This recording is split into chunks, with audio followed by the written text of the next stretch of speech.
នៅសម័យមុនបុរាណមាននគរមួយឈ្មោះណាតបុរី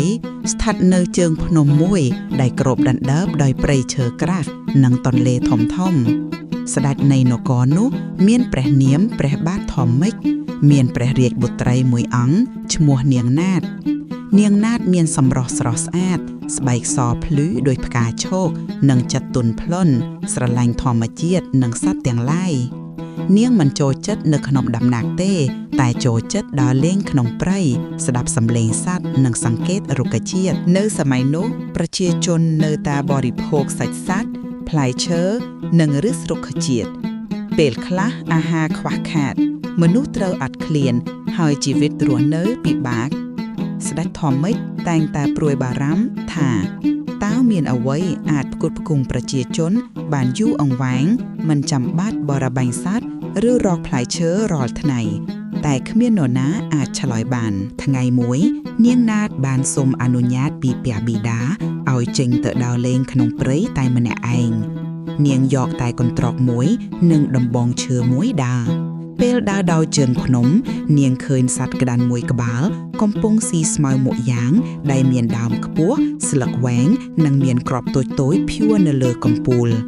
សត្វក្តាន់ស៊ីគ្រាប់ទាំងនោះធ្លាក់មកដីហើយវាក៏បរិភោគបន្តនាងណាតចាប់អារម្មណ៍ខ្លាំងក៏ដើរទៅជិតហើយបេះយកដើមស្មៅនោះមកមើលនាងឃើញថាគ្រាប់តូចៗទាំងនោះសភ្លីរលោងមានសម្បករឹងនិងក្លិនឈ្ងុយខ្លាំងនាងគិតក្នុងចិត្តថាបើសត្វក្តាន់ស៊ីបានមនុស្សក៏គួរស៊ីបានដែរនាងក៏បេះយកគ្រាប់ទាំងនោះមកច្រើនដាក់ក្នុងកន្ត្រកហើយដើរត្រឡប់មកវិមានវិញពេលមកដល់នាងណាតបានសុំអ្នកបម្រើឲ្យដាំគ្រាប់ទាំងនោះលើភ្លើងពេលឆ្អិនសម្បកគ្រាប់បានបែកចេញហើយខាងក្នុងមានអង្ករសភ្លឺនិងក្លិនឈ្ងុយឆ្ងាញ់ខ្លាំងនាងណាតសាកញ៉ាំមួយចំហៀងឃើញថាឆ្ងាញ់ជាងសាច់សត្វនិងផ្លែឈើទាំងអស់នាងសប្បាយចិត្តខ្លាំងក៏រត់ទៅថ្វាយព្រះបិតាព្រះបាទធម្មិកសៈញ៉ាំក៏សរសើរថានេះជាអាហារដ៏អស្ចារ្យតើកូនរកឃើញនៅឯណានាងណាតឆ្លើយថា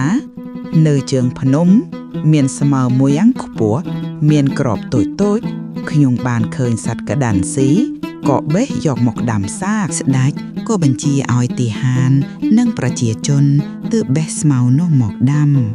តែនាងណាតបានប្រាប់ថាមិនត្រូវបេះគ្រាប់ទេត្រូវដាំដើមស្មៅនោះឲ្យដុះឡើងវិញទើបមានគ្រាប់ថ្មីៗជារៀងរាល់ឆ្នាំនាងបានបង្រៀនប្រជាជនឲ្យសម្អាតដីជុំវិញទន្លេនិងជើងភ្នំដាំស្រូវក្នុងរដូវវស្សាប្រមូលផលពេលស្រូវទុំហើយរក្សាគ្រាប់សម្រាប់ដាំឆ្នាំក្រោយតាំងពីពេលនោះមកប្រជាជនខ្មែរឈប់បរបាញ់សត្វច្រើនមានអាហារគ្រប់គ្រាន់និងរស់នៅបានសុខសាន្តព្រះបាទធម្មិកបានប្រកាសថានាងណាតជាអ្នករកឃើញអង្ករស្រូវដែលជាទ្រព្យសម្បត្តិដ៏ថ្លៃថ្លូរបស់នគរនាងណាតត្រូវបានគេគោរពជាទេពធីតានៃស្រូវហើយប្រជាជនតែងតែថ្វាយបង្អែកនំអង្ករសដល់នាងរៀងរាល់រដូវប្រមូលផលរហូតមកដល់សព្វថ្ងៃខ្មែរនៅតែរំលឹកដល់នាងណាតនៅក្នុងពិធីបុណ្យភ្ជុំបិណ្ឌនិងពិធីប្រណម្យស្រូវ